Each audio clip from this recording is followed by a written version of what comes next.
C'est pour moi un réel plaisir de vous savoir nombreux à ce rendez-vous de l'information. Madame, Monsieur, bonsoir. Dans l'actualité de ce soir, plusieurs ménages dorment à la belle étoile depuis mercredi dernier suite à une décision de justice qui a mené à des casses dans la commune d'Abomey-Calavier et plus précisément à Parana. Eden TV était sur les lieux ce matin. Nous en parlerons dans ce journal. Rémi Akwadi, l'ancien député à l'Assemblée nationale, membre du PRD, a tiré sa révérence ce vendredi suite à une courte maladie. Le président américain Joe Biden est accusé de corruption par l'ancien procureur général ukrainien Viktor Shokin. Voilà pour le sommaire, vous gardez votre position pour le développement de cette édition.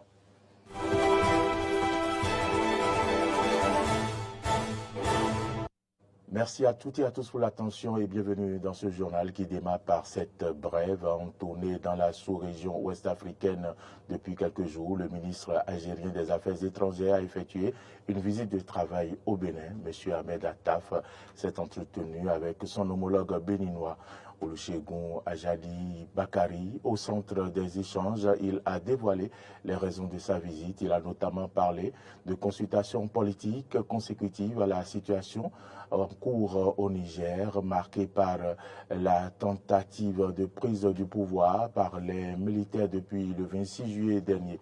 L'Algérie reste très attachée au rejet des changements anticonstitutionnels dans les pays, a martelé le chef de la diplomatie algérienne, une posture qu'il fonde sur le fait que ce principe a été instauré au sommet d'Alger en 1999.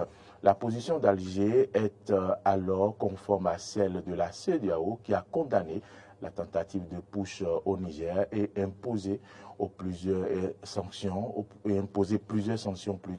au pays et à la junte militaire. Ahmed Attaf a révélé que l'Algérie reste préoccupée par un retour rapide à l'ordre constitutionnel au Niger. Il était aussi question d'aborder les préparatifs de la prochaine visite du chef de l'État Patrice Talon en Algérie. Je l'annonçais en titre, plusieurs maisons démolies à Calavi, Parana, suite à une décision de justice. C'était mercredi dernier. Et depuis lors, plusieurs ménages dorment à la belle étoile. L'une de nos équipes s'est rendue sur les lieux ce matin. Suivez les cris de détresse des victimes. 10 constructions entièrement détruites au quartier Parana. Et pour cause, la famille Bancolé qui prétend être le propriétaire de ces maisons dont il détient les preuves. Les victimes sont sans toit. La casse avait eu lieu le mercredi 23 août 2023. C'était le matin de bonheur. Il y avait tant de gendarmes avec les 10 ans ou quoi, je ne comprends pas. Nous avons acheté ici. Ça fait déjà 30 ans qu'on avait acheté chez la famille Béahénou. Même de temps en temps, une autre famille s'était soulevée. Que ce n'est pas le domaine de Béahénou, que c'est le domaine, c'est la famille Bancolé. Les enfants sont nombreux. Je me demande où est-ce qu'ils vont rester pour fréquenter dès la rentrée scolaire. Face à cette situation, les victimes lancent un cri de cœur. Nous interpellons le gouvernement, notre papa, président Patrice Talon, de nous secourir dans le pays. Puisque nous sommes dans le pays de justice, les députés, nous vous invitons de nous secourir. Donnez une loi, faites sortir une loi pour faire arrêter ce désordre. Ce n'est pas bon. C'est un désordre, c'est des tueries, c'est des criminels, la criminalité. Nous implorons la clémence des réels propriétaires qui puissent voir comment nous aider. Nous n'allons plus d'autres endroits. Acquérir une parcelle à Calavi ne suffit pas pour dormir sur ses lauriers. Il faut la sécuriser. À bon entendeur, salut.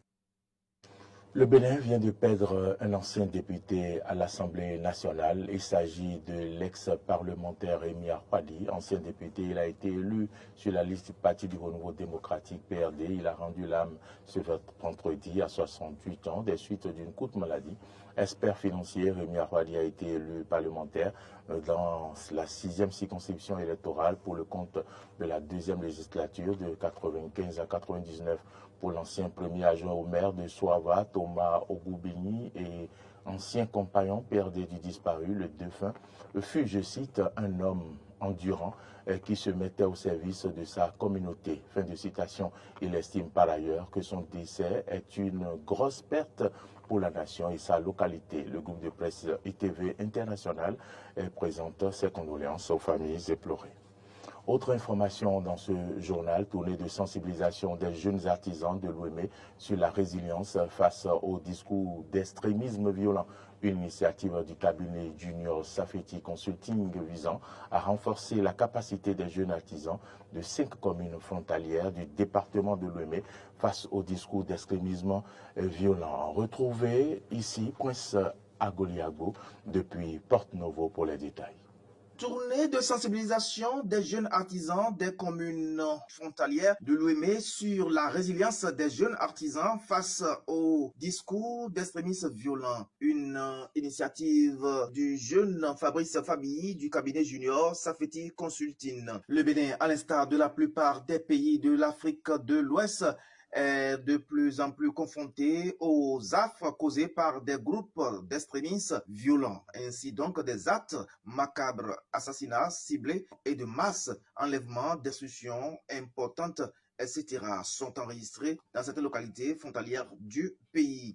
Face à cette situation inquiétante et déstabilisante, plusieurs initiatives sont engagées tant au niveau national qu'au niveau régional et international pour contrecarrer ce phénomène d'extrémisme violent. En dépit de ces efforts, la situation est loin d'être véritablement réconfortante dans l'ensemble. Il urge donc dans ce contexte d'instabilité et d'imprévisibilité que les acteurs de la société civile œuvrent en synergie pour non seulement prévenir mais aussi combattre ce phénomène majeur de sécurité devenu l'un des plus grands défis actuels des États. C'est tout justement dans ce cadre que, conformément aux recommandations du secrétaire général des Nations Unies, dans un plan d'action pour la prévention de l'extrémisme violent, le cabinet Junior Safety Consulting organise donc au profit des jeunes artisans des 5 communes frontalières du département de Lomé une tournée de sensibilisation sur le thème « La résilience des jeunes artisans face au discours d'extrémisme violent ». Le directeur du cabinet Junior Safety Consulting nous parle ici des objectifs qui sous-tendent donc la dite tournée. On écoute Fabrice Fabi. Bon, nous avons initié cette tournée parce que nous voyons aujourd'hui la situation sécuritaire dans notre pays est dégradée. Dans la sous-région d'abord et dans la partie septentrionale de notre pays, il y a des populations qui sont victimes des affres de ces groupes-là. Donc, on ne peut pas rester sans rien faire en tant que citoyen. Je pense qu'il est normal que nous puissions contribuer à l'effort collectif de lutte contre ce phénomène-là. Les jeunes sont-ils acquis à la cause de cette tournée de sensibilisation? La réponse avec Fabrice Fabi. Franchement, on a été favorablement touchés par la participation de ces jeunes-là qui ont vraiment participé. Ils ont trouvé que c'était une bonne initiative. Beaucoup n'ont pas hésité à donner des témoignages. Ceux qui ont tenté, ou du moins ont raté cette tentative d'enrôlement que ces gens-là ont tenté à leur égard. On a eu beaucoup de révélations qui nous ont quand même montré que la tournée a effectivement sa raison d'être. Quelles sont les communes ciblées et quel appel lancer aux autorités pour accompagner cette initiative? Déjà, nous remercions la police républicaine qui nous a rejoints. Et la police n'est pas que présente lors de nos tournées, de nos activités, elle participe également. Donc, elle assure l'animation d'une communication, elle présente une communication sur l'importance de la coproduction de la sécurité publique. La dite tournée de sensibilisation prend officiellement fin le mardi prochain dans la commune de Semepodji, laquelle commune est dirigée par le maire Jonas Bedametor. En perspective, quelles sont les actions à venir? Écoutons à nouveau Fabrice Fabi. Bon, après la tournée, nous envisageons un partenariat beaucoup plus rassurant parce que cette tournée n'a pas reçu de financement. Nous avons financé nous-mêmes l'activité avec le soutien de la BIS qui nous a accompagnés notamment pour la mobilisation des participants.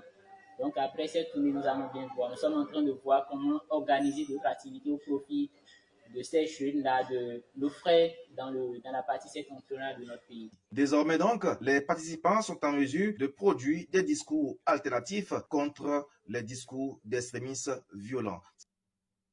De Porto-Novo, on revient à Cotonou pour parler de la beauté. Les amateurs de la beauté et de l'esthétique rêvent de devenir maquilleurs ou maquilleuses professionnelles. Ce domaine englobe non seulement le maquillage quotidien et occasionnel pratiqué par les esthéticiens, mais aussi les autres types de maquillage tels artistiques destinés à des situations exceptionnelles. Zoom à présent sur ce métier qui métamorphose le visage et qui sublime les clients avec Arthur Wendo. Demain, nous devons faire une sortie pour aller à un événement. Et justement, en prélude à cet événement, Patrice Diemandjro a amené son épouse ici pour la rendre plus rayonnante. Le résultat est fabuleux. Je suis là depuis à peine 30 minutes et elle a littéralement changé en fait. C'est-à-dire, je ne la reconnais plus. Et si ce n'était pas que je suis là, si ce n'était pas que c'est fait à ma présence, et franchement, si je suis à la maison, en la voyant venir, moi-même, je me dis, mais attends, c'est celle-là qui est dans ma chambre depuis des années ou bien Et ceci est le fruit du make-up, une expression anglaise pour désigner le maquillage, qui n'est rien d'autre qu'une technique qui fait appel à plusieurs outils. Le make-up, c'est le fait, c'est l'art de maquiller les gens avec les produits cosmétiques. Nous avons par exemple les pinceaux, les fonds de teint, on a beaucoup de choses, les mascaras, eyeliner, les rouges à lèvres, fossiles, les cols. Cécimé Adjovi de Gracias exerce le métier de maquilleuse depuis plusieurs années déjà. Je suis dans le métier depuis 7 ans, je crois, depuis 7 ans. Il existe plusieurs types de make-up. Par exemple, le make-up artistique, make-up glamour, make-up cinéma, make-up dot, make-up marié. On a plein de types de make-up. Les coûts pour bénéficier de la magie du make-up varient de 5 000 francs à 115 000 francs CFA. C'est un métier qui nourrit son homme, rassure Cécimé Adjovi de Gracias. À partir de 5 000 francs jusqu'à même 115 000. Ça dépend de la prestation. Si c'est une dot ou bien un mariage, c'est un métier noble qui nourrit son homme. Et on gagne beaucoup dedans. Le secret pour excéder dans le métier réside dans la passion pour ce que l'on fait après avoir suivi une formation qualifiante. La première des choses, c'est d'avoir la passion. Parce que si vous n'avez pas la passion, c'est même pas la peine de rentrer dedans. Il y a beaucoup de difficultés dedans. Et si vous êtes déjà passionné par le truc, il vous faut obligatoirement suivre une formation. Parce que les techniques avancent tous les jours. Donc il faut obligatoirement suivre une formation. Comme tout autre métier, les difficultés rencontrées par Cécimé de Gracias Adjovi sont multiples. La première des choses, c'est le manque de considération. Parce que beaucoup de personnes pensent que le make-up, c'est un raccourci pour les gens qui n'ont pas fait de longues études. Et la seconde des choses, c'est les bagages à traîner. Une maquilleuse traîne beaucoup de bagages, au moins 15 kilos comme ça par jour. Et le pire, c'est que quand votre mari est au dernier étage, par exemple, traînez avec les bagages jusqu'en haut et vous êtes obligé de sourire parce que c'est votre métier, c'est votre passion. Mariée, née de 3 enfants, Cécimé de Gracias Adjovi est originaire de Ouida. Elle adore le plat de pâte noire, comme nous m'a appelé Tilibo. Je suis mariée, j'ai 3 enfants. Je suis de Ouida, je suis à Adjovi. Mon plat préféré, c'est le Tilibo. Le Tilibo accompagné de sauce d'arachide. Il n'y a pas de saut métier, il n'y a que de sautillant. Tout métier a une valeur et requiert des qualités chez le travailleur. Hors du Bénin à présent aux États-Unis d'Amérique, le président américain Joe Biden est accusé de corruption par l'ancien procureur général ukrainien Viktor Shokin. Suivez ici le reportage de nos confrères de RT. Dans une interview accordée à Fox News Channel, l'ancien procureur général ukrainien Viktor Shokin a déclaré que le vice-président américain de 2016, Joe Biden, avait versé un pot de vin à Kiev. Ce dernier aurait aussitôt demandé la démission du procureur général ukrainien et menacé de bloquer les prêts des États-Unis à l'Ukraine. Je ne veux pas fournir d'informations non vérifiées, mais moi, personnellement, je suis convaincu que c'était le cas, qu'ils ont reçu des pots de vin. Le fait est que Joe Biden a payé $1 milliard pour que je démissionne. N'est-ce pas de la corruption en soi? Viktor Shokin a été démis de ses fonctions de procureur général de l'Ukraine en avril 2016. Selon lui, la raison de ce licenciement s'explique par 3 affaires liées à la société de production de gaz Burisma. En 2014, le fils de l'ancien vice-président américain Hunter Biden avait rejoint le conseil d'administration de cette société. Après le licenciement de Viktor Shokin, les enquêtes ont été abandonnées ou transférées au Bureau national de lutte contre la corruption. En juin 2023, on a appris que les sociétés de Hunter Biden avaient été impliquées dans cette affaire à son origine, mais elles ont fini par disparaître. Suite à la déclaration de Viktor Shokin sur cette situation, Marjorie Taylor Greene, membre de la Chambre des représentants des États-Unis, a appelé à envisager la possibilité d'une mise en accusation du dirigeant américain, Joe Biden, en septembre, après le retour de vacances des législateurs. Nous devons voter en faveur de l'ouverture d'une demande de destitution dès que nous serons de retour en session à la mi-septembre. Il n'y a aucune excuse pour attendre. Joe Biden lui-même s'est exprimé sur la situation. En janvier 2018, lors d'un discours devant le Conseil américain des relations extérieures, il a révélé qu'il était alors vice-président des États-Unis et qu'il avait exigé de l'ancien président ukrainien Petro Poroshenko le limogeage de Viktor Shokin. Joe Biden avait également menacé de bloquer les garanties américaines pour que l'Ukraine reçoive un prêt d'$1 milliard si le procureur général n'était pas renvoyé. Il a également ajouté que, sous sa pression, Viktor Shokin avait été renvoyé. Madame, Monsieur, c'est ici que se referme ce journal. Merci à toutes et à tous de l'avoir suivi. L'information, vous le savez, continue sur nos différentes plateformes, YouTube, Facebook, Twitter et sur notre site internet www.benin-eden.tv. Mais vous pouvez également nous suivre en téléchargeant notre application sur Play Store ou App Store. L'application, c'est Eden TV Diaspora FM. Elle vous permettra de nous suivre de partout. Merci une fois encore et bonsoir.